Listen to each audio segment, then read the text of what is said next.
नमस्कार, मेरा नाम है राज के वर्मा और आप देख रहे हैं रिपोर्टर जी। दोस्तों, कल्पना कीजिए एक ऐसे शहर की जहां सपनों की कोई कीमत नहीं होती, लेकिन घर की कीमतें आसमान छू रही होती है।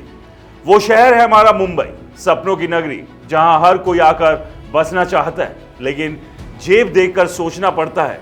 सालों से मुंबई का रियल एस्टेट मार्केट ऐसा रहा है कि कीमतें सिर्फ ऊपर ही जाती दिखती थी, जैसे कोई रॉकेट लॉन्च हो रहा हो। लेकिन अचानक 2025 में एक ट्विस्ट आया, जहां पूरे देश में प्रॉपर्टी रेट्स रॉकेट की स्पीड से बढ़ रहे हैं। कोलकाता में 29%, ठाणे में 17%, बेंगलुरु में 15% की छलांग। वहीं मुंबई और नवी मुंबई में नए लॉन्च प्रोजेक्ट्स की औसत कीमतें 3% तक गिर गई।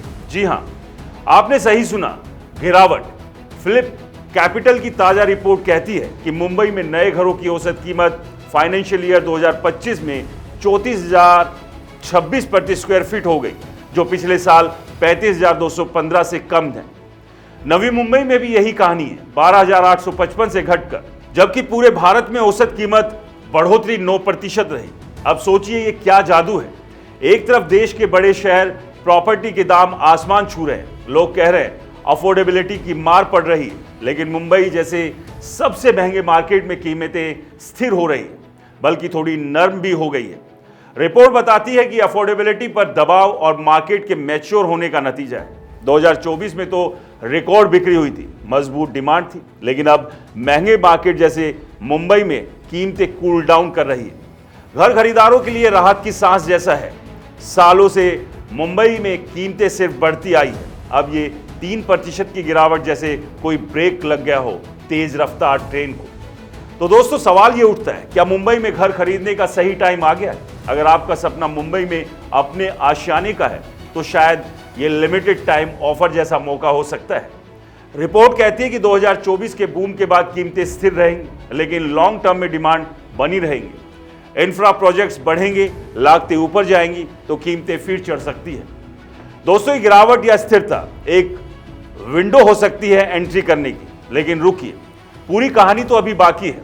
निवेश के नजरिए से देखें तो मुंबई में रेंटल यील्ड सबसे कम है, सिर्फ 2.4%, जबकि कोलकाता में 4%, बेंगलुरु में 3.5%, हैदराबाद और पुणे में 3% से ऊपर। मतलब अगर किराए से कमाई सोच रहे हैं तो मुंबई थोड़ा सोचने पर मजबूर कर देगा। यहाँ कैपिटल एप्रिसिएशन पर ज्यादा भरोसा करना पड़ता है, रेंट पर नहीं।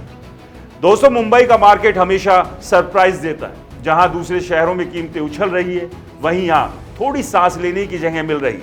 अगर आप एंड यूजर हैं, अपना घर चाहते हैं, तो ये मौका आपके लिए बेहतर विकल्प हो सकता है। लेकिन इन्वेस्टर भाई, अच्छे से कैलकुलेट कीजिए।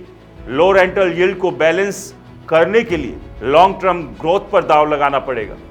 फिलिप कैपिटल की रिपोर्ट जैसे अलार्म बजा रही है, शायद वो सपना पूरा करने का टाइम करीब आ गया है। क्या कहते हैं आप?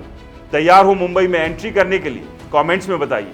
और रियल एस्टेट की इसी तरह की दमदार वीडियोस के लिए हमारे चैनल को सब्सक्राइब और फॉलो करना बिल्कुल मत भूलिए। मिलते हैं अगले अपडेट्स के साथ, तब तक के लिए नमस्कार।